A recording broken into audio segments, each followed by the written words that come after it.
9장 20절부터 22절까지 말씀에서 보면, 그 청년이 이르되 이 모든 것을 내가 지키었사온데 아직도 무엇이 부족하나이까?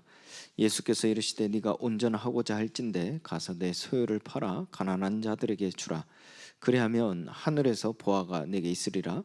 그리고 와서 나를 따르라 하시니 그 청년이 재물이 많음으로 이 말씀을 듣고 근심하며 가니라. 아멘. 이와 같이 말씀하신 바는, 자, 오늘 우리 메시지는요,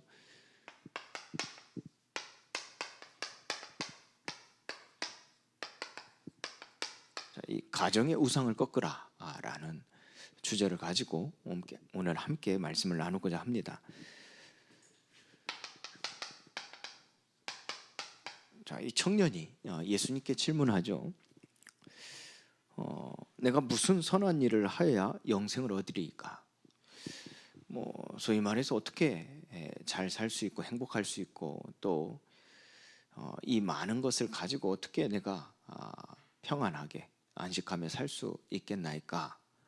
내가 무엇을 하면 이와 같이 될 수 있습니까? 예수님께 물을 때 예수님께서 그 청년에게 하신 대답이죠. 내 계명을 지키라 그랬어요. 내 계명. 자, 그런데 청년이 뭐라고 했습니까? 예수님께서 말씀하신 이 모든 계명, 그 계명을 내가 다 지켰나이다. 무엇을 더 해야 되나이까? 내가 행한 그것이 아직도 무엇이 부족하나이까? 자, 이 대답을 한 이 청년에게 예수님께서 다시 한번 말씀하십니다. 네가 온전하고자 할진대 가서 내 소유를 팔아 가난한 사람에게 주라 그랬습니다. 자, 여기서 가난한 사람에게 주라, 이게 포인트가 아닌 어디에 포인트가 있습니까? 네 소유를 팔라 그랬어요. 네 소유를 팔아라. 그게 바로 오늘 이 부분을 두고 좀 함께 말씀을 나누고자 하는 겁니다. 그러니까 네 소유를 팔아. 근데 22절 말씀에 보면요, 그 청년이 재물이 많음으로 예수님께서 하신 말씀에 대하여 근심이 많았다고 그랬어요. 그러니까 근심하였다고 그랬어요. 그게 무엇을 의미합니까? 내놓질 못하는 거예요. 그러니까 내려놓질 못하는 거예요. 그게 어디에서 나온 것일까요? 자, 바로 이 불신에서 나오는 거죠. 믿지 않음에서. 그 믿지 않음은 결국은 사람을 어떻게 만듭니까? 또 우리를 어떻게 만듭니까? 뭔가를 하게 만든다니까. 뭔가를 하도록 만든다니까. 뭔가를 해야만 하도록 만든다니까. 그래서 이 청년이 지금까지 살아온 방식이 무엇이었어요? 열심히 해왔던 거죠. 그 얼마만큼 해왔냐? 스스로 만족할 만큼, 완벽할 만큼 해왔던 거죠. 그러니까 내가 무엇을 더 하리이까? 그러니까 무엇을 더 하리이까? 이미 충분하다는 것이죠.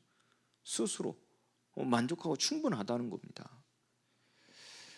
하나님을 믿지 않음에서 이와 같이 되는 그 과정이 무엇입니까? 자, 이 과정이요. 그 불신이 결국은 우리가 뭔가를 할 수밖에 없게 만든다는 거죠. 그런데 그 행함은 결국은 무엇을 얻기 위함이겠습니까? 또 무엇을 잃어버리지 않기 위함입니까? 오늘 우리가 이 가정의 우상을 꺾으라 그랬어요. 우상을 꺾으라. 하나님께서는요, 우리에게 주시는 것이 무엇입니까? 그 영생이라는 것이 무엇입니까? 오늘 예수님께서 네 소유를 팔아 가난한 자들에게 주라 하시면서 그리하면 하늘에서 보화가 내게 있으리라 그랬어요. 그러니까 하늘에서 보화가 있으리라, 하늘의 것이 있을 것이라 그랬어요. 근데 그게 안 들리는 거죠. 그게 안 보이는 거죠. 무엇 때문에요? 대부분의 사람들이 그렇습니다. 이 우상이 있으면요, 안 보입니다. 안 들립니다. 예수님 분명히 말씀하시잖아요. 그리하면 하늘에서 보화가 있으리라 그랬어요. 보화가 내게 있으리라. 그러면 그것을 대체할 만한, 그 정도가 아닙니다. 그것을 능가한, 그것보다 더 완벽한 하늘의 보화가 내게 있으리라 그랬어요. 근데 그게 안 들린다니까. 그리고 와서 나를 따르라 그랬죠. 자, 그런데 그 청년이, 자, 이게 안 꺾여지니까, 이게 안 버려지니까 예수님의 그 말씀을 듣고 근심하며 가니라 그랬어요. 근심하며 가니라. 자, 그러니 중요한 것을 놓치죠.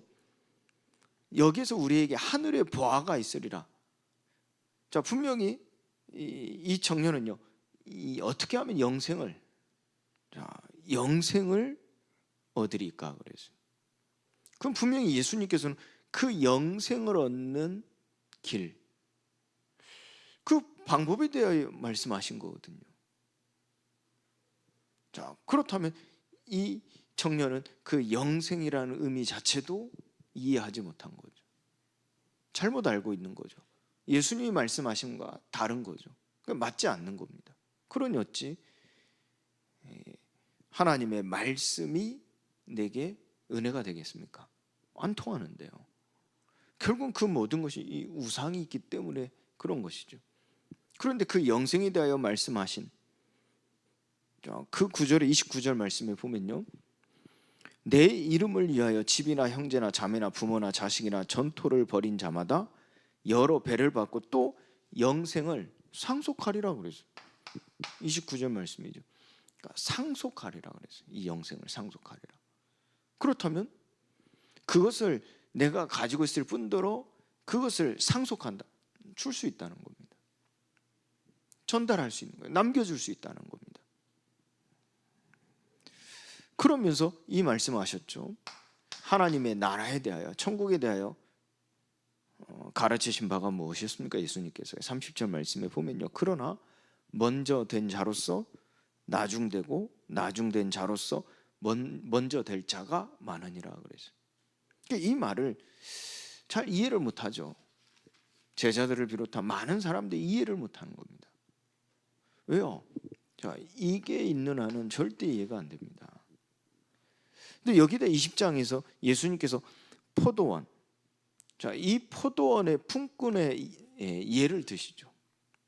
그래서 이 일꾼들이 이런 아침에 모였을 때 집주인이 와서 뽑지 않습니까?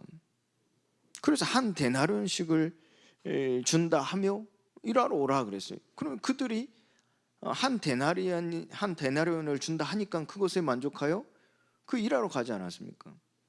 근데 이 주인은 또 나와서 또 앉아있는 사람들을 보고 또 한 데나리온을 줄 테니 오라 그랬어요. 또 그 말을 듣고 일을 하죠. 그리고 또 이제 해가 저물 때쯤 또 주인이 나와서 또 오라 그랬어요. 그래서 그 싹을 이제 일을 마치고 줄 때 이 처음 온 사람이 마지막에 온 사람과 이 싹이 같으니까 뭐라고 했습니까? 원망했어요. 그 주인을 보고 악하다 그랬어요. 아니, 먼저 내가 와서 일을 이만큼 했는데 어찌 나중에 온 저 품꾼과 싹이 같을 수 있겠습니까? 이게 악독업자라, 뭐 사람을 부려먹는다, 이렇게 악한 주인이다 얘기했어요. 그런데 주인이 그에게 한 말이 무엇입니까? 내가 너와 한 데나리온을 약속하지 않았느냐? 네 것이나 가지고 가라. 나중은 이 사람에게 너와 같이 주는 것이 내 뜻이니라. 내 것을 가지고 내 뜻대로 할 것이 아니냐? 내가 선함으로 네가 악하게 보느냐 그랬어요. 자, 이 비유는 무엇을 말하는 겁니까? 모든 사람이 다 공평하다, 뭐 그럴 수도 있는 얘기입니다. 맞는 얘기죠. 모든 사람은 공평한 것이죠. 그런데 여기서 예수님께서 이 말씀을 하신 이유가 무엇입니까? 천국에 대하여 말씀하신 바라니까. 천국에 대하여, 하나님 나라에 대하여 얘기한 것이라니까. 그런데 이게 있는 사람은 절대 이 말이 이해가 안 된다니까. 그런데 이게 벌어진 자는요, 그 천국에 들어가는 것이 모든 것이라니까. 한 데나리온을 받든 두 데나리온을 받든 10데나리온을 받든 그게 중요한 게 아니에요. 예를 들어서 우리가 이 땅에서 많은 업적을 남기고 많은 것을 가지고 있고 천국에 간다. 그걸 다 가지고 갈 수 있다고 한번 생각해 보세요. 우리가 상식적으로는 다 가져갈 수 없잖아요. 근데 여러분들 다 가지고 갈 수 있다고 생각해 보세요. 우리가 쌓아온 업적, 가지고 있는 뭐 재산 뭐 다 가지고 갈 수 있다고 생각해 보시라니까. 그래도 상관없어야 되거든요. 이게 꺾여지면요 크게 상관이 없어요. 왜요? 여러분들 천국에는 이거 다 쓸모가 없다니까요. 그렇잖아요. 우리가 쌓아온 업적들 뭐 재물들 천국에 가져갈 수 있다고 생각해 보면요. 근데 막상 가져가 아무 쓸모가 없다니까. 그게 낙심될까요? 아니요. 왜요? 천국에는요 더 큰 게 있거든요. 더 나은 게 있거든요. 천국에 있는 거 충분하거든요. 근데 굳이 뭐 이 땅에 있는 것이 가정에 뭐 쓰레기 같은 것이죠. 뭐하러 가져갑니까? 뭐하러요? 아무 필요가 없죠. 근데 이게 이해가 안 되어지면요 이 비유가요 이해가 안 된다니까. 그러니까 뭐 나중 혼자가 먼저 될 수 있고 이 처음 혼자가 나중 될 수 있다. 우리는 이 말씀도 비유를 뭐 상황에 맞게 우리는 뭐 비유를 쓰지만은 사실 그 얘기가 아닙니다. 우리가 일반적으로 쓰는 비유는 그 내용이 아니라니까. 천국에 대한 얘기라니까. 천국에 대한 얘기. 그걸 역설적으로 얘기하면 바로 무엇입니까? 우상이 꺾여졌다는 얘기거든요. 우상이요. 그 말을 바꾸게 하면 이 믿음이 온전해졌다는 얘기거든요. 지금 예수님은 이 청년에게 무엇을 얘기하는 겁니까? 네가 온전하고자 하느냐? 온전하고자 하느냐? 그렇다면 네 소유를 팔아라. 우상을 꺾으라. 그럼 네 믿음이 온전할 것이라. 그 온전함이 너에게 하늘에 보화가 있을 것이라 그래요. 하늘에 보화가 있을 것이라.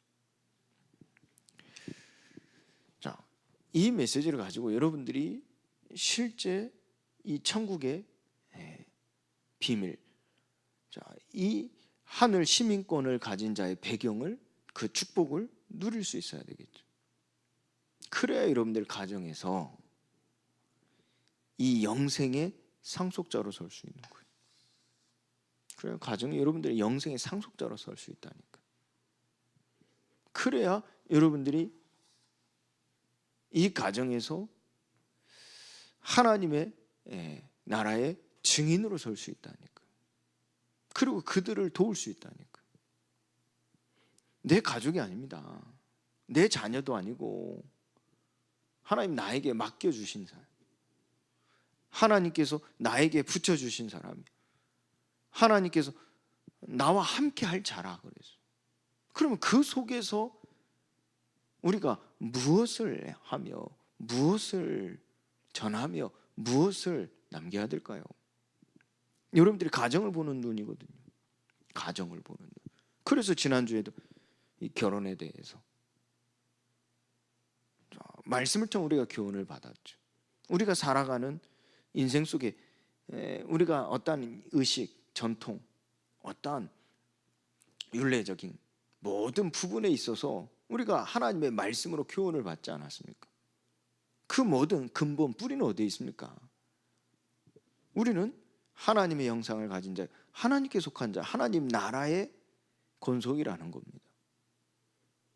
그 관점에서 우리는 이 세상 삶을 봐야 되거든요. 모든 관계를 봐야 되거든요. 그래야 여러분들이 가정을 복음화할 수 있단 말이에요. 그래야 가정을 여러분들이 치유할 수 있다니까. 그래야 여러분들이 이 가정이 하나님의 나라가 임하게 된다니까. 중요한 얘기죠. 그래서 예수님 가르침입니다. 먼저 그의 나라와 그의 의를 구하라 그랬어요. 여러분들 이번 명절을 두고요 기도하세요. 먼저 그의 나라와 의를 구하라 그랬어요. 자, 이것은 무엇을 의미합니까? 여러분들이 자, 여러분들 가정을 두고 기도하셔야 될 게요, 바로 이 한 몸입니다. 한 몸. 아니, 남편 아내 하나다, 뭐 자녀들 우리가 하나 되자, 그런 지금 세상에서 말하는 어떤 가르침 비슷한 걸 얘기하는 게 아니에요. 이 한 몸이란 것은 여러분들 교회를 말하잖아요. 이는 곧 하나님의 나라를 말한다. 여러분들 이거 놓고 기도하셔야 한다니까. 여러분들의 가정이 하나님의 나라가 되어지기를 기도하셔야 한다니까. 한 몸이 되기를 기도하셔야 한다니까. 그것은 어떻게 가능합니까? 그리스도를 믿음으로써 가능하다고 그랬어요. 우리가 뭔가를 행함으로써가 아닙니다. 그리스도를 믿음으로써, 하나님을 믿음으로써 가능하다고 그래요.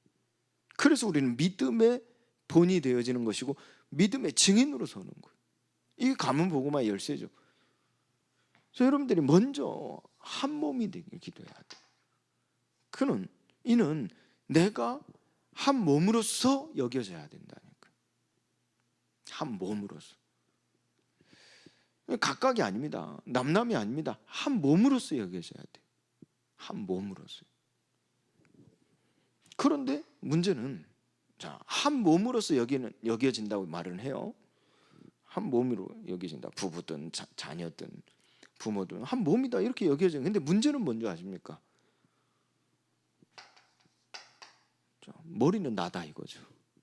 자, 이게 문제인 거예요. 머리가 난 겁니다. 나. 그래서 부리는 거죠.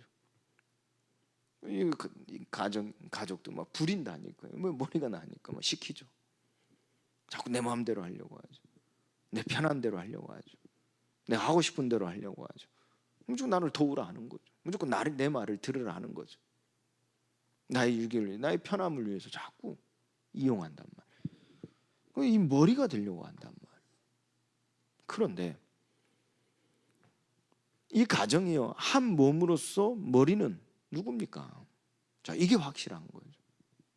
자, 이게 확실한 거죠. 머리는 그리스도라고 그러죠. 그 머리가 하나님의 말씀이 돼야 되는 거예요. 그래서 그 말씀에 순종하는 것이죠. 그래서 우리는 순종의 본이 되는 거예요. 순종의 본.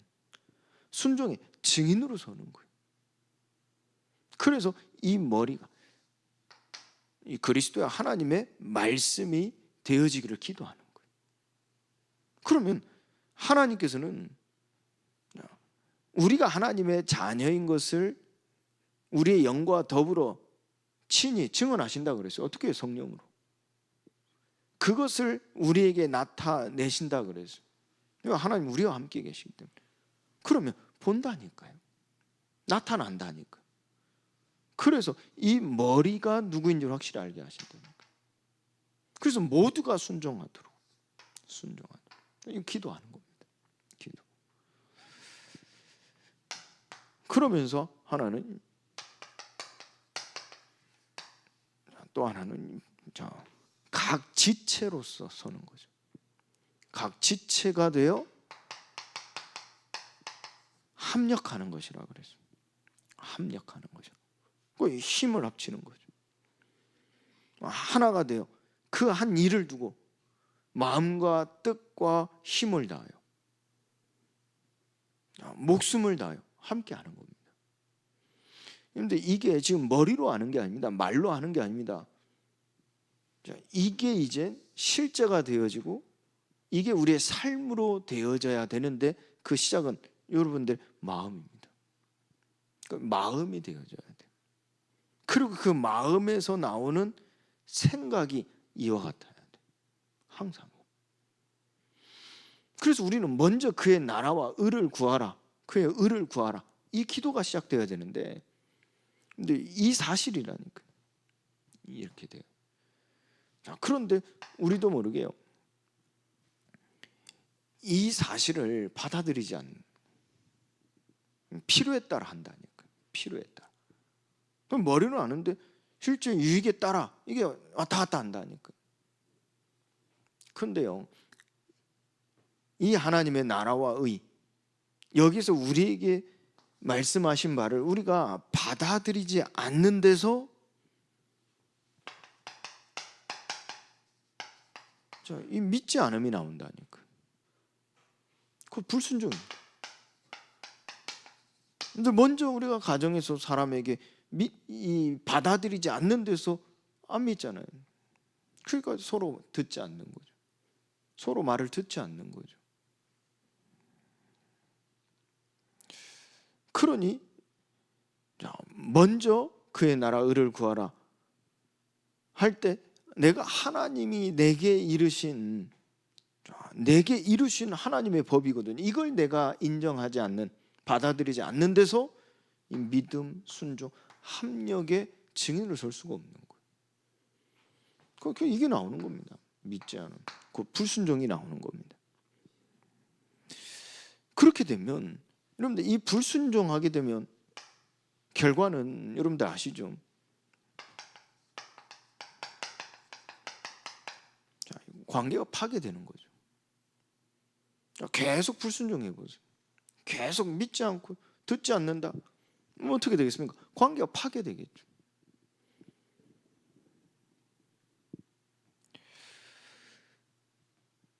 왜 그렇습니까? 결국 이제 이 우상에 대한 내용이죠. 이 자기의. 이 자기의 의를 세우려고 하는데 모든 초점이 맞춰져 있다니까. 그래서 창세기 3장에서도요. 결국 뭡니까? 하나님의 자리에 내가 있는 거죠. 창세기 6장에도 있습니까? 자기의 만족입니다. 창세기 11장도 무엇입니까? 자기의 방식입니다. 자기의 이름을 내세우려고 하는 거죠. 자기의 이름을. 그러니까 이 자기의 의를 세우려고 하는데 여기에 모든 초점이 맞춰져 있으면요. 결국은 무엇입니까? 믿지 않음에서 오는 불순종으로 인한 관계의 파괴입니다. 그게 무엇이라고 해서 우상이라고 그랬다니까. 우상. 또 하나는요. 자기 방식대로 사는 겁니다. 방식대로. 여러분들 가정에서도 다 자기 방식대로만 한다고 해보세요. 고린도전서 1장 18절 말씀에 십자가의 도가 멸망받을 자들에게는 미련한 것이라고 그랬다니까. 그게 무엇을 의미합니까? 다 자기 방식이죠. 그러나 구원을 얻는 우리는 하나님의 능력이 됨이라고 그랬죠. 그럼 나의 방식이 아니죠. 우리는 하나님의 방식입니다. 구원 방식.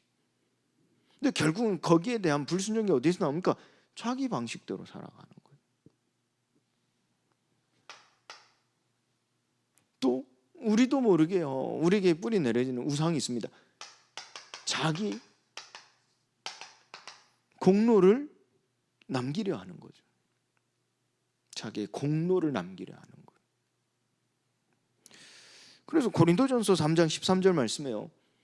결국은 이 공로는 어떻습니까? 사람의 공적이 행한 대로 나타나는 거죠. 그런데 그 나타난 공적이 하나님께서 그 공적을 밝히시는 날이 온다 그래서 어떻게 해요? 불로 나타내고 그 불이 각 사람의 공적을 불태운다 그러죠. 각 사람의 공적이 어떤 것을 시험할 것이라 그랬죠. 그곳에서 영원히 남는 건 무엇입니까? 타지 아니하는 공적이 무엇입니까? 근데 사람들 우리도 모르게 나도 모르는 우상이라니까 자기의 공로를 남기려 하는 거예요. 그래서 자꾸 따라오게 만들죠. 자꾸 앞서려고 하고 자꾸 높아지려고 하고 자꾸 그 자리에 서려고 하는 거예요. 자, 가정에 우상을 걷거라 그랬어요. 여러분들 가정에 우리도 모르게 있는 숨은 우상이라니까. 보이지 않는 우상입니다. 하나님께서 오늘 우리에게 가정을 두고 기도 제목 주실 때 먼저 그의 나라와 그의 의를 구하라 그래요. 여러분들 여기서 시작입니다. 여기서 시작이라니까. 여러분들 안다 하지 마시고요. 알고 있다 하지 마시고 여러분들 머리로 아는 거지. 지식일 뿐이지. 여러분들 마음이 돼야 된다니까. 그 마음에서 나오는 생각이 돼야 된다니까. 그래야 여러분들 그 속에서 모든 하나님의 일이 시작되어지는데, 그것이 하나님과 나의 관계 속에서 오는 믿음의 증인입니다. 순종의 증인입니다. 합력의 증인입니다. 여기에 하나님의 선이 나오는 거예요. 그때 이게 되어진다 하는 것은 어떤 응답이 옵니까? 가정의 숨은 문제죠. 이게 꺾여진다니까. 이 세 가지 꺾여집니다. 이게요, 이 가정의 어떤 문화, 전통, 방식 다 뿌리 내려져 있다니까. 아니 1년만 살아도 이거 만들어진다니까. 뭐 1년이 뭡니까? 몇 달만 살아도 이거 만들어집니다. 가정에서. 더군다나 이제 이 새 생명도 태어난 자녀들까지 있어보세요. 다 만들어. 여러분들도 지금 있잖아요. 다 가정마다 있다니까요. 말 안 해서 그렇지요. 다 가정마다 이게 눈에 안 보이는 숨은 우상입니다. 다 있습니다. 하나님은 모든 자기 백성들에게 향하여 말씀하십니다. 우상을 꺾으라는 겁니다. 우상을 꺾으라는 거. 신자, 불신자, 하나님의 기준은 거기에 있는 게 아닙니다. 하나님께서는 먼저 부르신 나를 통하여서 하나님과의 이 관계 속에서 우상을 꺾으신다니까. 그 우상을 꺾으시고 그 가정에 하나님께서 증인으로 서는 거예요. 서게 하시는 거예요. 증인으로. 그래서 알게 하시는 겁니다. 인정하게 하시는 겁니다. 그러면 우리에게는 뭡니까? 이 가정 치유가 일어나요. 이게 되어지면. 여러분들 가정에 왜 숨은 문제들, 말 못한 문제들이 생깁니까? 이게 인정이 안 돼서 그러죠. 그래서 폭력도 쓰고 폭언도 하고, 그래서 다투고 분쟁이 일어나고 단절이 되는 거 아닙니까? 근데 가정이 이게 돼 보세요. 그러면 우리가 이 본질이 보여지지 비본질, 여기에 우리가 마음과 생각 뺏기지 않는다니까. 좀 그 부분은 조금 주일날 같이 나누고요. 이 가정에서의 본질이 보여지는 겁니다. 본질이. 이 본질이 안 보여지면 우리는 비본질의 시선을 뺏길 수밖에 없다니까. 그래서 우리가 만들어 놓은 여기. 그게 어떻습니까? 그 자녀가 이제 장성해서 결혼을 하면 그 또 새로운 가정을 만들잖아요. 그 새로 만드는 가정에도 영향을 끼친다니까. 누가요? 조부모가요. 그렇잖아요. 영향을 끼친다니까. 그 손주들에게도 그대로 영향을 끼친다니까. 그 3, 4대까지 영향을 끼치는 겁니다. 뭐 이걸 가지고. 그러니까 우리도 모르게 우상을 심어주는 거예요. 이걸 꺾게 하시는 거예요. 그러니까 하나님은 신자 불신자의 기준이 있는 게 아니라니까요. 그 우상을 꺾을 때 하나님께서는 하나님의 나라와 의를 이루실 때 하나님 영생주로 작정되는 다 믿더라 그래요. 그 다 믿더라 그랬다니까요. 그 우리가 뭐 신자냐 불신자냐 가지고 가문에 뭐 명절 때 뭐 복음 전해야죠. 아 맞는데 뭐 그냥 하나 이벤트라니까. 우리 명절 때 뭐 지금은 많이 문화가 좀 많이 바뀌었지만 예전에 어떻습니까? 명절 모여가지고 같이 밥 먹고 전 부쳐 먹고 뭐 그냥 이벤트야 끝나. 아니 전도도 이벤트로 하고 있다니까. 전도도. 근데 하나님이 보실 때는 신자냐 불신자냐 그걸 기준으로 보시는 게 아닙니다. 하나님께서는요 먼저 된 자, 이 관계 속에서 이 천국의 비밀을 가진 증인으로 서게 하신다니까. 그래서 저와 여러분들을 통해서 하나님께서는 그 우상을 꺾은 내가 하나님 앞에 믿음으로 순종으로 한 몸으로서, 그래서 가정에 하나님이 증인으로 서게 하시는 거예요. 증인으로. 그곳에 하나님의 나라와 의가 이루어지면 그때 일어나는 게요, 영생주로 작정된 자는 다 믿더라. 이 말씀이 이루어진다니까.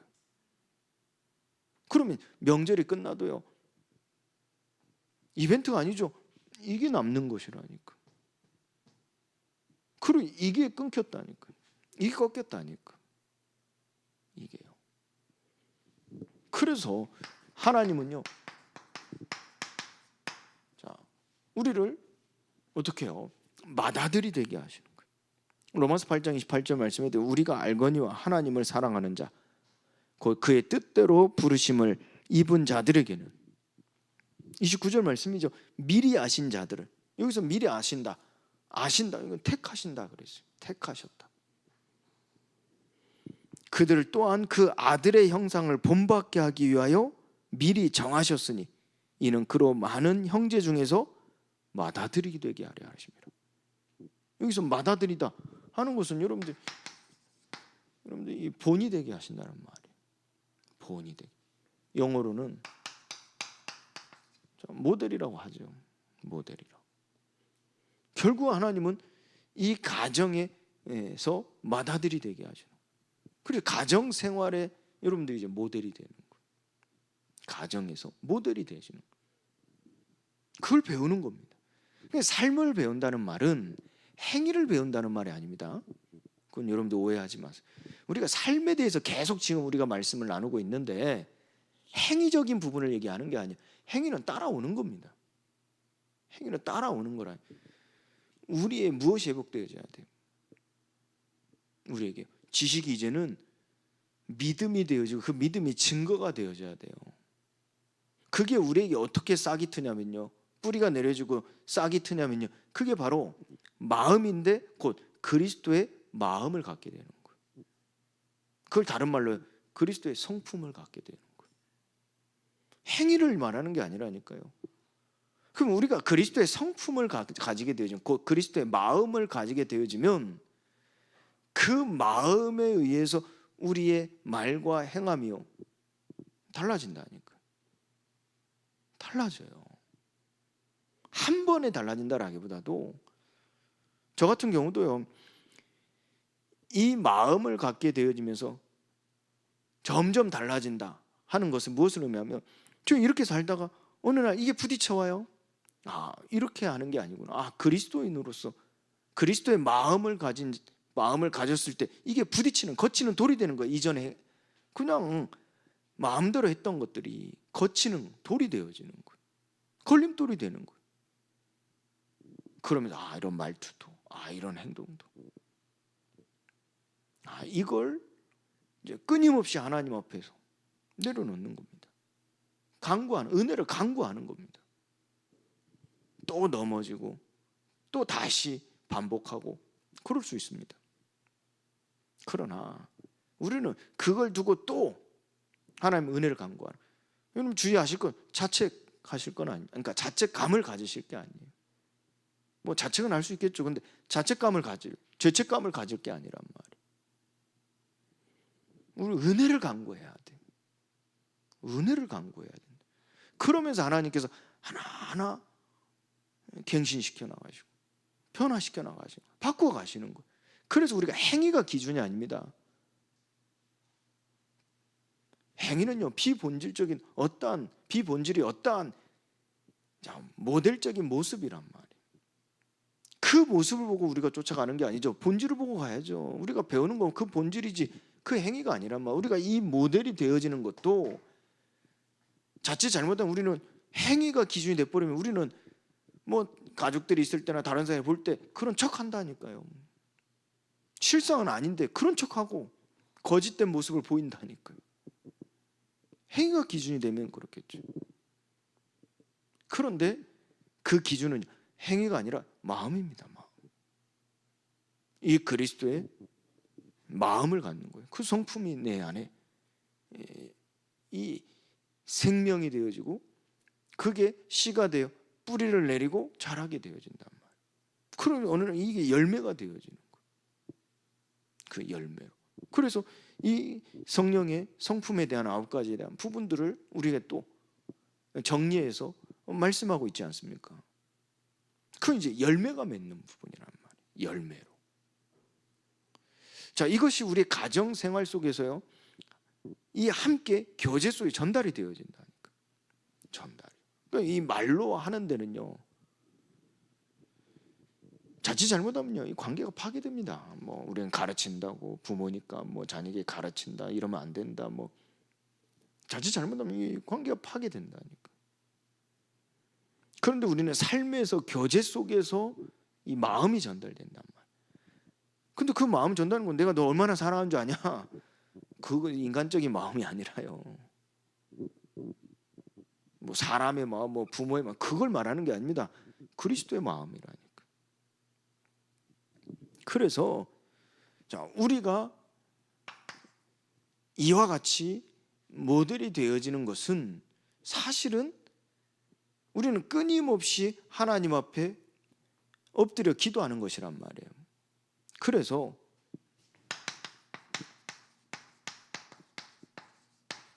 자, 순종을 배우라 그러죠. 그래서 모델이 된다 하는 것은, 우리가 맏아들이 된다 하는 것은 순종을 배우는 것이라 그래요. 순종을 배우는 것. 여러분들 뭐 창피할 것도 아니에요. 내가 안 된다고 자녀들 앞에 부끄러울 것도 아니란 말이에요. 왜요? 내가 이 아이의, 이 자녀의 뭐 어른으로서만 서는 게 아닙니다. 함께 주 안에서 지어져 가는 것이라니까. 주 안에서 성전이 되어져 함께 지어져 가는 모습이라니까. 그런데 하나님은 먼저 부르신 자 하나님께서 맏아들이 되게 하시는 거예요. 그거는 뭐 순서를 말하는 게 아니라니까요. 많고 적고 상이 뭐 크냐 작냐를 말하는 게 아니라니까. 천국을 말한다 그래서. 천국. 하나님의 나라 안에 있는 것을 말한다 그래서. 그럼 내가 하나님 나라 안에 있는 모습으로 서는 것이라니까. 그래서 함께 성전이 되어가고 주 안에서 함께 지어져 가는 겁니다. 그래서 여러분들 순종을 배우는 것이라는 거예요. 맏아들이 된다는 건 순종을 배우는 것이라 하는 것이죠. 하나님은 미리 정하신 자, 이들을 부르시고 부르신 자들을 또한 의롭다 하시고 의롭다 하신 그들을 또한 영화롭게 하신다니 그래서. 그래서 하나님은요, 이 순종을 배우는 자들에게 이와 같이요, 이와 같이 의롭다 하시고 그 의롭다 하신 자들을 영화롭게 하신다 그래요. 우리 증인으로 서는 거죠. 그리고 두 번째로 맏아들이 된다 하는 것은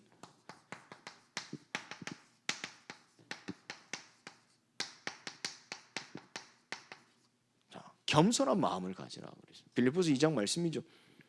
겸손한 마음을 가지라 그래서. 마음을 같이하여 같은 사랑을 가지고 뜻을 합하여 한 마음을 품는 것이라 그래서. 그러니까 겸손한 말은 무조건 뭐 낮아져라 낮아져라 뭐 맞는 얘기인데 본질은 그게 아닙니다. 낮은 겸손한 마음을 가지라 하는 것은 마음을 같이하여 그래서. 마음을 같이하여 같은 사랑을 가지고 그래서. 같은 사랑. 그리고 뜻을 합하여 한 마음을 품는 것이라. 그게 겸손한 마음이라 그랬다니까. 결국 이 관계 속에서 나오는 겁니다. 하나님이 우리와 함께 하시는데요, 이 예수님이 낮고 낮은 자리에 오셨다는 것은 저 버러지 같은 벌레만도 못한 몸으로 오셨다는 말이 아닙니다. 아니 우리 저 썩어질 몸, 그 악한 몸으로 오셨다는 말이 아니라니까요. 죄인된 몸으로 오셨다는 말이 아니라니까요. 그 예수님의 낮아짐, 겸손한 마음은 무엇을 의미합니까? 그 낮아짐은 우리와 같은 마음으로 오셨다는 거예요. 같은 사랑을 가지고 마음을 합하여 한 마음으로 오셨다는 얘기라니까요. 그 우리가 이 세상 속에서, 여러분 특히 가정에서 함께 한다는 것은요, 겸손한 마음을 가지는 것이라 그랬어요. 본이 된다. 무슨 말입니까? 같은 마음을 갖는 것이라니까. 자녀들과 부부 간에, 부모와 자녀 같은 마음을 갖는, 같은 사랑을 가지고 한 뜻을 가지고 뜻을 합하여 한 마음을 품는 것이라 그랬다니까. 그럼 무엇이 문제가 되겠습니까? 그럼 우리는 자꾸 본질을 들여다봐야 되거든. 본질이 아닌 다른 것에 우리의 생각과 마음, 에너지를 뺏길 필요가 없거든. 그게 결국 무엇을, 그러니까 관계를 파괴시킬 뿐이잖아요. 관계를 파괴시킬 뿐이라니까. 같은 마음에 안 돼 보세요. 정죄하고. 우리는 부모는 자녀들을 가르친다, 책임진다, 돌본다, 이 명분 가지고요.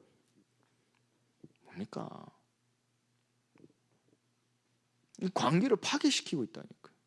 근데 같은 마음, 같은 사랑을 가지고 본질을 보는 것이라니까. 그러면서 이 관계는 파괴되지 않으면서 같이 하면서 결국 무엇입니까? 하나님은 우리를 맏아들이 되게 하려 하십니다. 그래서 이해되십니까? 자, 여러분들 가정 생활에서 여러분들 맏아들이 되게 하시는 하나님의 일하심입니다.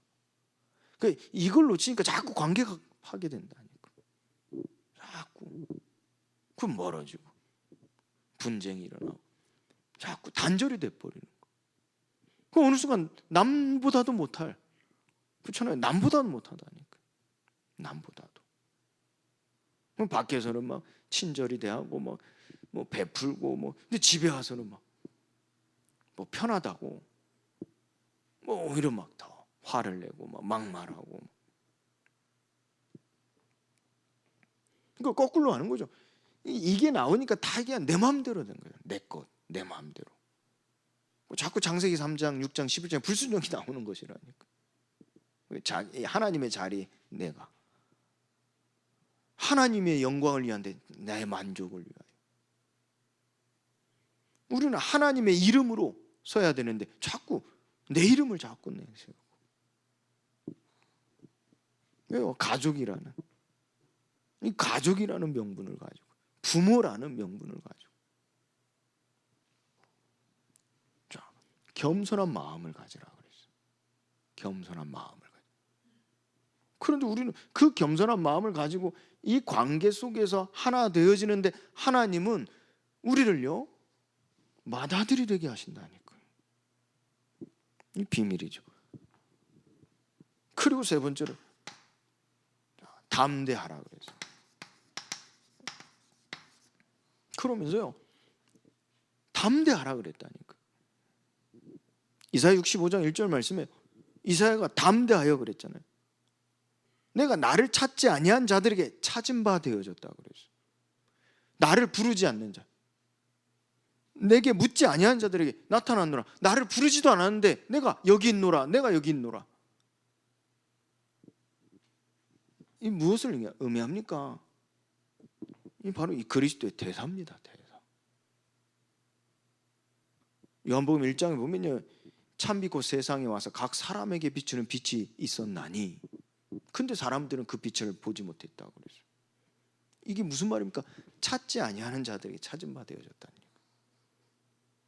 부르지도 않은 자에게 내가 여기 있노라, 내가 여기, 양팔을 벌리고 두 손을 벌리고 내가 여기 있노라, 여기 있노라 하신 것이라니까. 그때 12절이죠. 영접하는 자, 그 이름을 믿는 자들에게는 하나님의 자녀가 되는 권세를 주셨으니, 그때 그리스도를 본 자입니다. 우리가 이 대사로 쓰는 거예요. 담대하라 그랬어요. 우리를 나타내는 게 아닙니다. 우리 안에 역사하시는 이 곧 그리스도를 나타내는 것이란 말이에요. 그래서 담대하게 갈 때, 내 안에 계신 그리스도, 그 하나님 하신 일을 볼 때 그 영접하는 자, 그 이름을 믿는 자들이 하나님 자녀가 되는 권세를 주신다 하는 거죠. 자, 그래서 담대하라 그래요. 하나님 맏아들이 되게 하려 하심이라 그러죠. 이 결론입니다. 너희가 하나님의 성전인 것과 하나님의 성령이 너희와 함께 계심을 알지 못하느냐 그랬어요. 여러분들 이번 명절 때 진짜 기도해 보세요. 여러분들이 먼저 하나님 나라와 의를 구하세요. 그러면서 기도하시라니까요. 이걸 받아들인 여러분들이 먼저 하나님과의 관계 속에서 이 우상을 꺾어 버리시라니까. 그러면 여러분들이 가정의 맏아들로 하나님 세우실 겁니다. 그럼 이 가정에 뿌리 내려져 있는 숨은 문제, 이거 꺾여지는 거예요. 이거 꺾여지는 거예요. 이게 뭐 말로 자꾸 하면요 싸운다니까요. 뭐 싸움밖에 더 합니까? 넌 그게 문제야 하면서 싸움밖에 더 합니까? 넌 그러면 안 돼. 너 이거 고쳐야 돼. 싸움밖에 더 아니냐고요. 근데 조금 이제 순한 양 같은 한 사람은 그냥 듣고 있는 거죠. 그냥 그 속에서는 막 썩어문 들어가고 말은 안 하고 못할. 그러니까 안 하는 게 아니라 못 하는 거죠. 해봐야 싸움 날까봐. 그 싸우기 싫으니까 이제 조용히 있는 거죠. 근데 그 조용히 있는 게요, 그냥 참는 거지. 속에서는 완전히 썩어 문드러지잖아요. 이 보이지 않는 숨은 문제 뿌리 내린 거, 이 꺾여지는 그 응답이 있어야 되거든. 근데 부모와 자녀라고 해서 이게 없는 게 아니잖아요. 이번 추석 때요, 완전히 우상이 꺾여지길 주님으로 축원드립니다. 하나님께서 여러분들을 맏아들로 세우려 하시는 줄 믿습니다. 우리 시간에 합심으로요, 이번 명절을 두고, 가정을 두고 우리 우상이 꺾여지는 시간이요, 믿음과 순종과 합력하여 선을 이루어가는 하나님의 나라와 의가 이루어지는 그 시간이 되기를 바라며 우리 하나님 앞에 기도합니다.